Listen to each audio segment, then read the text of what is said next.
Hey everyone, listen, we've been discussing John's vision of the Son of Man. If you haven't already, go back and watch Revelation 1 9 through 14 videos. Now we're moving on to Revelation 1:15, which says, "His feet were like fine brass, as if refined in a furnace, and his voice as the sound of many waters." So John is presently describing the Son of Man, right? So feet like fine brass. That's interesting. Some, including myself, have made the connection with bronze in the Old Testament. But there's a difference between brass and bronze. What's the difference? Well, bronze is composed of copper and tin, while brass is composed of copper and zinc.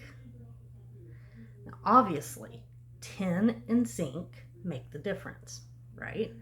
Okay, now the main difference between zinc and tin is that zinc is essential for human health, while tin is not.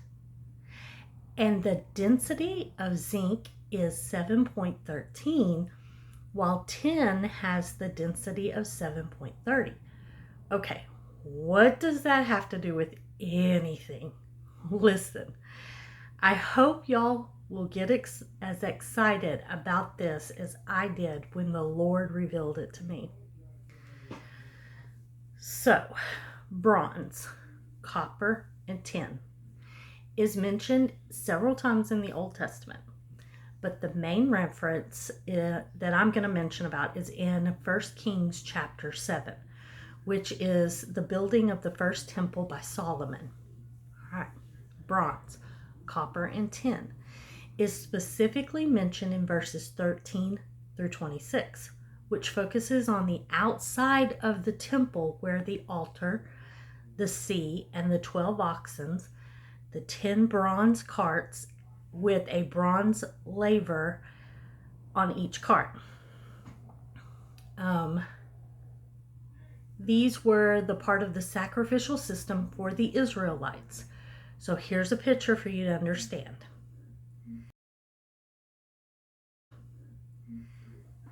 Now, bronze is part of the old sacrificial system, but Jesus became the sacrificial lamb for all, the new.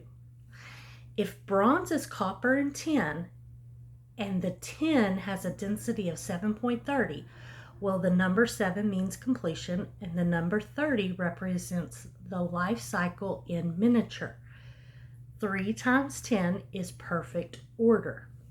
Maturity for official ministry or service. Price for the bondservant. Time of mourning a life. Well, how old was Jesus when he officially began his ministry? 30, right? And we learned from Matthew 20:28, Jesus says, just as the Son of Man did not come to be served, but to serve and to give his life a ransom for many. So he is the price of bondservant. He's the perfect order. He fulfilled the bronze sacrificial system. But in John's vision, his feet were brass. So the bronze transformed into brass, which is copper and zinc. And zinc is essential for human health and has a density of 7.13. 7 means completion, and remember, 13 symbolizes strength.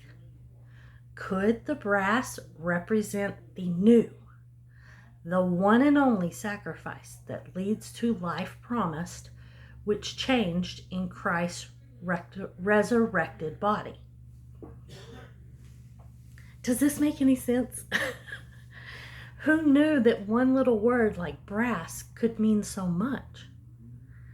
Now, I'm going to have to break down this verse into 2 more parts because I have some more thoughts on his feet and the thoughts on his voice. So, thank you for taking the time to listen. I love each and every one of you. Y'all have a great day full of blessings, and I'll see you in the next video.